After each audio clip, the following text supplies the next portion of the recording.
અને સૌથી મોટી લડાઈ એક એ હું કહીશ કે માણસો સામે કરતાં આપણા મન સામે લડાઈ લેવી ને એ બી એક બહુ મોટો સંગ્રામ છે.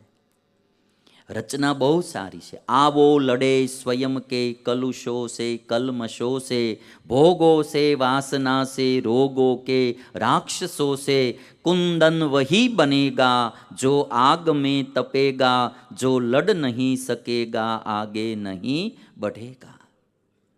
आज काम क्रोध लोभ मान ईर्ष्या राग द्वेष व्यसनो फैशनो विकृत आहारो એ પણ એક સમાજના બહુ મોટા દૂષણો છે અને સમાજને ખોખલો બનાવતા જાય છે. આપણી બધાની આંખ ખુલશે ને ત્યાં સુધીમાં મોડું ઘણું થઈ ગયું છે. વ્યસનોએ કેટલાયના શરીરોને બરબાદ કરી નાખ્યા. વ્યસનોએ કેટલી નારીઓને વિધવા કરી નાખી. વ્યસનોએ કેટલાય માત પિતાના દીકરાઓને હણી લીધા. વ્યસનોએ કેટલાય લોકોના કારકિર્દીને ખતમ કરી નાખી. અમુક કુરીતિઓ, અમુક વ્યસનો, અમુક ફેશનો એ આપણા સમાજનું, હિન્દુ સંસ્કૃતિનું બહુ મોટું દૂષણ બનતું જાય છે. સમાજને દુબળો બનાવતું જાય છે. આની સામે પણ લડાઈ લેવી પડશે.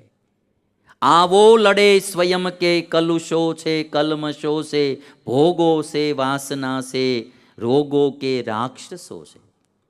હમણાં અમદાવાદમાં 2 વર્ષનો છોકરો લઈને આવેલા મારી પાસે. મને કે આને બ્લડ કેન્સર છે. બ્લડ કેન્સર 2 વર્ષના છોકરાને. મેં પૂછ્યું કે આનું કારણ? તો કે હવે કોઈ બી પ્રકારની આ પેસ્ટિસાઇડ દવાઓની અસરો, અત્યારે એટલી બધી વિકૃતિઓ ખાનપાનમાં આવી ગઈ અને માણસોને ઘરે ખાવું ગમતું જ નથી, હોટલનું જ ફાવે. હવે તો મેમ સાહેબો બધા એમ કે તમે કોઈ દી અમને બહાર ખાવા લઈ જ જતા નથી. એને મૂળ રાંધવું ન હોય અને ઉપડે બધા ઓરડું કરતા. અને અમુક ચીજો તો એવી હોય છે, આ ઓલી શું કે તમે ઓલું એક રાખી મૂક્યું હોય, જાઓ ગરમ કરીને દઈ દે તમને ફાસ્ટ ફૂડમાં ગ્રેવી. હા, એ ગ્રેવી તો એવી હોય ને, ગ્રેવી તો આપણે જોઈ નથી પણ કેસ બધા બનાવી રાખી હોય, ગરમ કરીને દીધા જ કરે. માણાને ટેસ્ટ આવે એના માટે કેટલી પ્રકારની એવી ચીજો વપરાય છે ખાણીપીણીમાં જે શરીરના કેન્સરો કરનારી છે. ભારત દેશમાં પણ કેન્સરો વધતા જાય છે. એટલે ભાતના વ્યસનો, ફેશનો, ભોગો, વાસનાઓ, એમાં પારિવારિક ભાવના નષ્ટ થતી જાય, એમાં આપણી સંસ્કૃતિ નષ્ટ થતી જાય. મેં અમેરિકામાં જોયું કે માતાજીના મંદિરો છે આપણા હિન્દુ સંસ્કૃતિના. અમેરિકામાં એ લોકો નવરાત્રિ લઈને તો એકદમ ટ્રેડિશનલ નવરાત્રિ ઉજવે છે. બહેનો નવરાત્રિના ગરબા લેવા આવે તો ટ્રેડિશનલ ડ્રેસમાં આવવાનું, કોઈ પણ પ્રકારનો ડ્રેસ પહેરીને નહીં આવવાનું. અને માતાજીના ગરબા જ ગાવાના અને બધાએ ગરબા લેવાના. આપણે હિન્દુસ્તાનમાં જ આપણે ધીરે ધીરે માતાજીના ગરબા કાઢી પિક્ચરના ગાણાઓ નાખી દીધા. ગમે એવા કપડાઓ પહેરી અને માતાજી હોય. વચમાં તમારે સુરતમાંથી જ માતાજી અદૃશ્ય થઈ ગયા હતા કે માતાજી જ ન હોય. હાલો, અને વળી પાછા કે અમે નવરાત્રિ ઉજવીએ છીએ. નવરાત્રિ એ માતાજીની ભક્તિ કરવા માટેની રાત્રિઓ છે. નવરાત્રિ જોવી હોય તો ક્યારેક પશ્ચિમ બંગાળમાં જવું જોઈએ, પૂર્વના રાજ્યોમાં જવું જોઈએ, ઝારખંડ છે, બિહાર છે. નવરાત્રિમાં 9 દિવસ માતાજીની પૂજાઓ જે થાય એ જોવો તો તમને આશ્ચર્ય લાગે. ખાલી 9 દિવસ માટે લાખો રૂપિયાના પંડાલો બનાવે, માતાજીના મંદિરો બનાવે અને એ માતાજીની રોજ પૂજા થાય. અને આપણે બધાય સંસ્કૃતિમાં પણ વિકૃતિઓ નાખતા ગયા. બધાય સમાજે જાગૃત થવાની જરૂર છે. એક સમાજે કે જે આપણા માતાજીની આરાધના કરવાના દિવસો હતા એમાં આપણે વિકૃતિઓ શું કરવા નાખીએ? નાચવું હોય તમે લગ્નમાં નાચી લેજો, પણ તમે માતાજીની નવરાત્રિ એ તો ટ્રેડિશનલ ભક્તિમય હોવી જોઈએ. ત્યાં માતાજીના જ ગરબા ગાવા જોઈએ, ત્યાં એકદમ માતાજી રાજી થાય એ રીતના નવરાત્રિઓ લેવાવી જોઈએ. આપણે આપણા ઉત્સવોને જ વિકૃત કરતા જાય છે હિન્દુઓ જ તે. આ વિકૃતિ સામે કોઈક જાગૃતિ લાવનારા પણ જોશે, નહીતર સંસ્કૃતિ બચશે નહીં. ભાવિ પેઢીને તો એમ જ થાય કે નવરાત્રિ તો આવી જ હોય, એને બિચારાએ હારી જોઈ જ નથી. એને શું ખબર પડશે કે નવરાત્રિ શું હોય?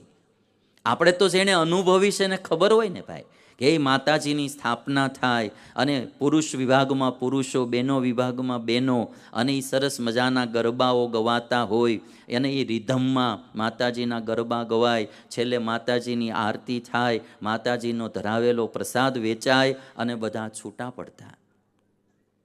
અને આપણે બધાએ નવરાત્રિ ધીરે ધીરે આમ એવી મિક્સિંગ કરી નાખી, ફિલ્મના ગાણા, બાયું ભાયું બધાય ભેગાન.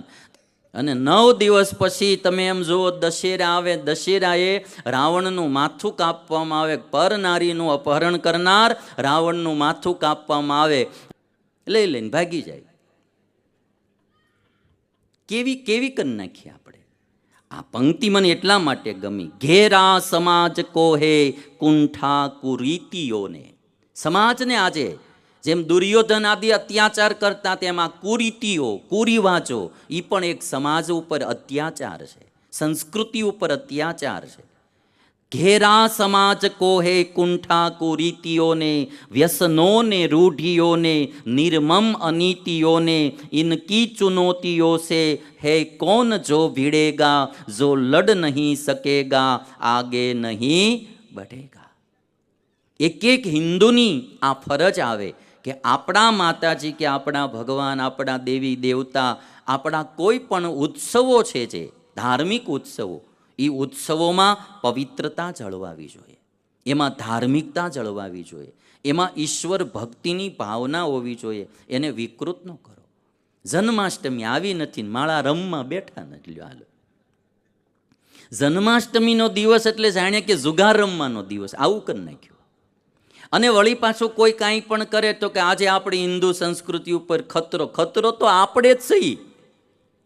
આપણે જ આપણી સંસ્કૃતિને નષ્ટ કરતા જઈએ છીએ. આપણે જ આપણી સંસ્કૃતિનું રક્ષણ નથી કરતા.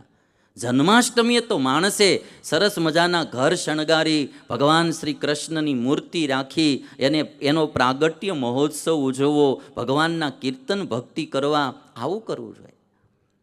અમારે મુંબઈમાં આપણે ફ્લૂટ વાદક હરિપ્રસાદ ચોરસિયાજી, આપણા ભારત દેશના બહુ સારામાં સારા ફ્લૂટ વાદક, મુરલી વાદક પંડિત હરિપ્રસાદ ચોરસિયાજી, જન્માષ્ટમીના દિવસે બધા જ શિષ્યો એના, જે કોઈ ફ્લૂટ શીખતા હોય, બધા ભેગા મળી જન્માષ્ટમીના દિવસે કોઈ ગમે એટલા રૂપિયા આપે તો પ્રોગ્રામ કરવા નહીં જવાનું.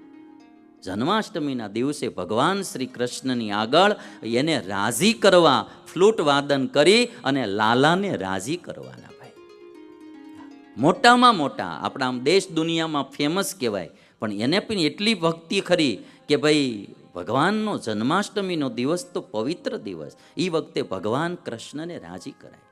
જુગાર તો કોઈ દી ન રમવો જોઈએ, પણ કદાચ તમારે રમવો હોય તો આડે દી રમાય, જન્માષ્ટમીના દિવસે તો ન જ રમાય. આમ તો કોઈ દી ન રમાય, રમવામાં સારું જ નથી. આખું મહાભારત જુગારમાંથી થયું. જુગાર ન રમ્યા હોત તો કઈ માથાકૂટ જ નહોતી.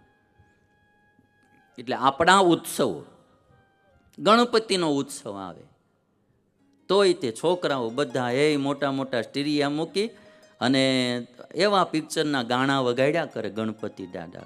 દાદાય તે નારાજ થાય